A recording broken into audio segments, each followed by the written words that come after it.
समझ रहे भाई, हिंदू ना मुसलमान एक ही रहिए कि सब एक साथ चलो। अगर अपनी नस्लों को जाहिल बनाना है तो फिर हिंदू मुसलमान के हमेशा लड़ते रहो। एजुकेशन देना है, अच्छी लाइफ देना है, स्ट्रांग अगर लॉन्ग लाइफ जीना है तो फिर भाई अपने आपस में अपन लोग मिलजुल के जियो। ये नहीं कि आपस में तुम लोग लड़ लो, ये वो नेता बोल रहा है, वो नेता बोल रहा है, हर नेता अपनी रोटी सेक रहा है भाई। कि आम मुसलमान का जो काम है, आजकल तो बहुत सारे जगह पे नए नए बात आते हैं, नए नए लोग तरीके से बात करते हैं, पर मुस्लिम जान गया है कि कौन कम्युनिटी काम कर रहा है। इस बार ऐसा नहीं है कि कोई भी कुछ भी बोलेगा, पब्लिक खुद समझती है कि क्या कौन काम कर रहा है हमारे लिए और किनको हमें वोट देना है। तो क्या अभी ज्यादातर तो जाति पात की बात आता है सर, हर जगह यही चल रही है और कुछ माइंड ऐसे ही सेट हो जाते हैं कि जात पात की वजह से कुछ माइंडेड चेंजिंग होता है। तो ये चीज समझना है पब्लिक को खुद कि हमें किसे चुनना है, किसे नहीं चुनना है। महाराष्ट्र में विधानसभा चुनाव अपने जोरों पर है। चुनाव प्रचार सभी पार्टी की तरफ से किए जा रहे हैं। दोनों गठबंधन, चाहे महाविकास आघाड़ी हो, महायुति हो, अपने अपने तरीके से जीत के दावे कर रहे हैं। लेकिन इस समय सबसे ज्यादा अगर किसी की चर्चा हो रही है तो मुस्लिम वोटरों के बारे में सबसे ज्यादा चर्चा हो रही है कि मुसलमान महाराष्ट्र का हो या मुंबई का हो, वो किसके साथ दिखाई दे रहा है, क्योंकि दावे दोनों तरफ से हो रहे हैं कि मुसलमान इस बार लोकसभा चुनाव का न होकर जिस तरीके का परिणाम महाविकास आघाड़ी के पक्ष में दिया, वो उसके साथ न जाकर महायुति के साथ जाएगा। लेकिन आमतौर पर मुंबई का मुसलमान क्या सोचता है, वो हम जानने के लिए मुंबई के चेंबूर इलाके में पहुंचे। कुछ लोग हमारे साथ यहां पर मौजूद हैं। आप ज्यादातर अगर देखें तो यंगस्टर्स इसमें आपको दिख जाएंगे, मिड एज के भी लोग आपको दिख जाएंगे, बुजुर्ग लोग भी दिख जाएंगे और महिलाएं भी दिख जाएंगी। क्या सोचता है मुंबई का मुसलमान, हम सीधे जानने की कोशिश करते हैं। भाई, आपका नाम? गुलमनोर सिद्दीकी है, हमारा नाम है। महायुति की तरफ से ये कहा जा रहा है कि जिस तरीके से भ्रमित करके लोकसभा के चुनाव में एकजुट वोट कराया गया था, उसी तरीके की साजिश महाविकास आघाड़ी वोट जिहाद के जरिए इस बार करने की कोशिश कर रही है, फतवे निकलवा के। आप इसे किस तरीके से देखते हैं? इस बार महाविकास आघाड़ी की जो सरकार बैठी है उसका फतवा इस बार काम आएगा नहीं। इस बार हमारा जो सेंट्रल का सरकार है, जो काम करे लोगों के लिए, जो हित में काम कर रहे हैं, वो आएगा और हर एक तबके के लोग पार्टी के साथ, हर एक दूसरे पार्टी के साथ जुड़े। लेकिन मुस्लिम माइनॉरिटी इस बार ध्रुवीकरण हो नहीं सकता है। हाँ, आपको क्या लगता है, अभी जो मुस्लिम के 2-4 एनजीओज आए हैं, संगठन आए हैं, उनका ये कहना है कि मांग किया है उन्होंने महाविकास आघाड़ी के नेताओं के साथ कि आरएसएस के ऊपर बैन लगाने के बारे में आपकी क्या राय है? महाविकास आघाड़ी के नेता बताएं।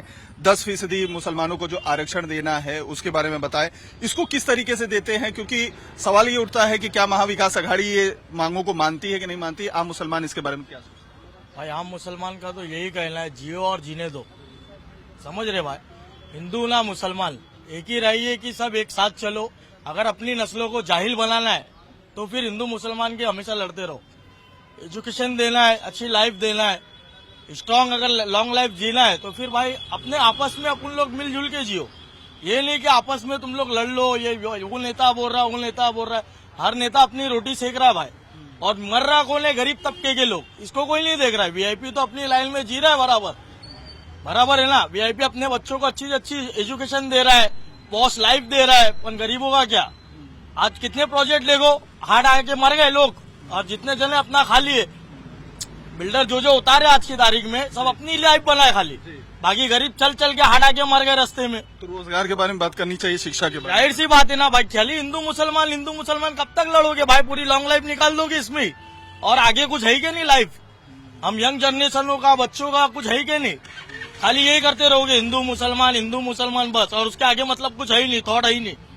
महायुति की सरकार कहती है कि हमने मुसलमानों के लिए जो योजनाएं थी उसका बेनिफिट उन्हें मिला है। लाडली बहना योजना हो, लाडला भाव योजना हो, प्रधानमंत्री आवास योजना हो, वो सारी चीजें दी है। तो क्या आपको इसका कोई लाभ मिला है? हाँ, बिल्कुल, हर किसी को मिला है। हमको भी मिला है, हमारे घर वालों को, हमारे पड़ोसी जो हैं, हमारे मोहल्ले में जहाँ हम रहते हैं, ज्यादातर लोगों को मिला है उस चीज का। लेकिन ये जो फतवे निकालने की तैयारी चल रही है, मुस्लिम ऑर्गेनाइजेशंस को एकजुट होकर महाविकास आघाड़ी को वोट देने की बातें की जा रही है, तो क्या इसका कहीं कोई इफेक्ट पड़ेगा, असर पड़ेगा आपको? इस बार नहीं पड़ेगा, इस बार जरूर नहीं पड़ेगा इसमें, और कुछ नहीं।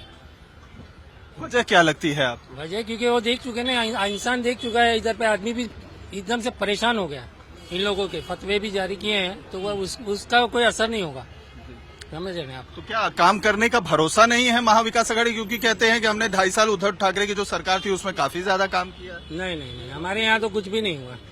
हमारे जहाँ हम लोग रहते हैं, सलम एरिया में हम लोग रहते हैं, आज बिल्डर कितने साल हो गए? 10 साल हो गए। 10 साल में आज तक कुछ नहीं हुआ। लेकिन जो हमारे एमएलए थे उन्होंने ही हमारे को आश्वासन दिया। हमारे लोगों को जो घर है ना वो वापस बनाने की इजाजत दी गई। उनकी तरफ से पैसा भी दिया गया बनाने के लिए, उनकी वजह से हुआ, बाकी और कोई नहीं आया। आपके इलाके से विधायक कौन है? हमारे इधर से कैप्टन तमिल सेल्वन। सर, आपका क्या कहना है, क्योंकि सबसे बड़ी बात ये होती है कि रोजगार के बारे में, शिक्षा के बारे में कोई बात नहीं करता है। फतवे जारी करवाए जा रहे हैं, एकजुट हो जाओ नहीं तो जो है खतरा हो जाएगा। दूसरी तरफ कटोगे तो बटोगे तो कटोगे की बात करते हैं। प्रधानमंत्री कहते हैं एक रहेंगे तो सेफ रहेंगे। इस तरीके की जो नारेबाजी हो रही है, आम मुसलमान इसके बारे में क्या सोचता है? आप क्या सोचते हैं? देखिए, आम मुसलमान का जो काम है, आजकल तो बहुत सारे जगह पे नए नए बात आते हैं, नए नए लोग तरीके से बात करते हैं, पर मुस्लिम जान गया है कि कौन कम्युनिटी काम कर रहा है। अभी जैसे आपने बोला कि ये महिला सशक्तिकरण में बहुत सारे लोगों को पैसे मिले, चीजों में मिले, तो बहुत सारे लोगों को फायदा भी हुआ है इनसे और उनके लिए कर भी रहे। इस बार ऐसा नहीं है कि कोई भी कुछ भी बोलेगा। पब्लिक खुद समझती है कि क्या कौन काम कर रहा है हमारे लिए और किनको हमें वोट देना है। तो 2.5 साल में क्या उद्धव ठाकरे की जो सरकार थी उसने कोई काम नहीं किया? आप लोगों के लिए भलाई के लिए कोई योजना नहीं लाई? आप लोगों के लिए कुछ काम नहीं किया? देखिए, अभी ज्यादातर तो जाति पात की बात आता है सर, हर जगह यही चल रही है और कुछ माइंड ऐसे ही सेट हो जाते हैं कि जात पात के वजह से कुछ माइंडेड चेंजिंग होता है। तो ये चीज समझना है पब्लिक को खुद कि हमें किसे चुनना है, किसे नहीं चुनना है। जो काम हमारे लिए कर रहे हैं उनके लिए हम लोग हैं। बीजेपी आस्था के सलमान के साथ हम लोग हैं, अब हमेशा वोट उन्हीं को पड़ा है हमारी तरफ से। तो मतलब आपका कहना है कि जो काम करेगा, आप काम करने वालों को वोट देंगे? हाँ, जो काम हम कर रहे हैं उनको हम चुन रहे हैं। अच्छा, अभी जो है कुछ मुस्लिम संगठनों ने मांग किया है, महाविकास आघाड़ी के जो लेटर लिखा है उसमें कहा है कि 10% शिक्षा और नौकरी में मुसलमानों को आरक्षण दिया जाए और आरएसएस के ऊपर बैन लगाया जाए। इस तरीके की मांग किया है और उनसे उनकी राय जानी है कि अगर वो अब इस बातों को मानते हैं तो उनको वोट देंगे। आप इसको प्रैक्टिकली संभव समझते हैं? है नहीं पॉसिबल नहीं है। ऐसा हो ही नहीं सकता। आरएसएस का बैन जो भी है, काम तो सभी को मिलना चाहिए, चाहे वो हिंदू हो मुसलमान हो, सबको देना चाहिए, क्योंकि काम के लिए तो हर कोई बेरोजगार है अभी। क्योंकि ये जो अभी मोदी जी ने निकाला है, अभी सबके बारे में वो सोच रहे। अभी लाड़की बहन है, अभी आगे चल के अभी जो होगा वो लड़के भाव 1500 से बढ़ा के 2100 की बात जो भी, हाँ 2100 करेंगे। और लाड़के भाव के बारे में भी सोचा, जो बेरोजगार है उनके बारे में भी सोच रहे कि तो ये आरक्षण का है, ये है हिंदू मुस्लिम बहुत हो रहा था, लेकिन अब ऐसा कुछ नहीं होगा, सब एक ही होके चलेगी। आप दोनों तरफ से जो है, चाहे महायुति हो या महाविकास आघाड़ी हो, अपने तरफ से घोषणा पत्र जारी कर दिए हैं, तो किसके घोषणा पत्र पे ज्यादा भरोसा, महायुति के कि महाविकास आघाड़ी? अपना महायुति। हाँ। महिलाएं यहाँ पर खड़ी हैं, उनसे भी बात कर लेते हैं। लाडली बहना जो है योजना का कितना फायदा? नहीं मिलता है तो मैं क्या बोलूँ, नहीं मिलता है। लाडली बहना का आपके अकाउंट में पैसा नहीं है? नहीं, आपका अकाउंट नहीं खुला है? दो अकाउंट खुला है। आपने फॉर्म भरा था? एक फार्म भरा नहीं आया, दूसरा मैंने नहीं भरा, जब नहीं आया तो नहीं भरा। आपने फॉर्म भरा था? तमिल सेल्वन जो है यहाँ पर जो लोकल आपके एमएलए हैं उनसे? मैं यहाँ से नहीं हूँ ना, मैं गांव से हूँ। अच्छा, हाँ, गांव से हैं? हाँ। आप कहाँ की रहने वाली हैं? यूपी की। उत्तर प्रदेश की? हाँ। तो मुंबई में आपका अकाउंट है, महाराष्ट्र में अकाउंट? बम्बई में नहीं मेरा अकाउंट भी है, तो क्या मैं झूठ में ही बोल रही हूँ ना। अच्छा, ठीक है। तो यहाँ पे जो महाराष्ट्र में, मुंबई में रहते हैं ना, ये अकाउंट उनके लिए है, पैसा उनके अकाउंट? ठीक है, कोई बात चलिए, ठीक। लेकिन काम हुआ है? आप यहाँ पे कितने समय से रह रही हैं मुंबई में? 2 साल हो गया। 2 साल हो गए। आपके इलाके में काम हुआ है? हाँ, मेरे वहाँ यूपी में काम सब कुछ हुआ है। तो आप यूपी की ही बात करिए, बात महाराष्ट्र की। चाची, आपका नाम? देवकी है, मेरे महाराष्ट्र का ही है। आप महाराष्ट्र के, आपके अकाउंट में पैसा आया है? नहीं आया, 2 बार भरा। 2 बार भरा? मेरा जन्म इधर ही हो गया, स्कूल इधर ही पढ़ा, बैंक अकाउंट आया इधर ही। अच्छा, लेकिन आपके अकाउंट में पैसा नहीं है? लाडली बहना का पैसा नहीं है? आपने अपने लोकल एमएलए से बात किया? नहीं। तमिल सेल्वन के पास आप गई? हाँ, ऑफिस में जाया। अच्छा। 4 बार गया था, वो लोग बोला अभी नहीं आएगा।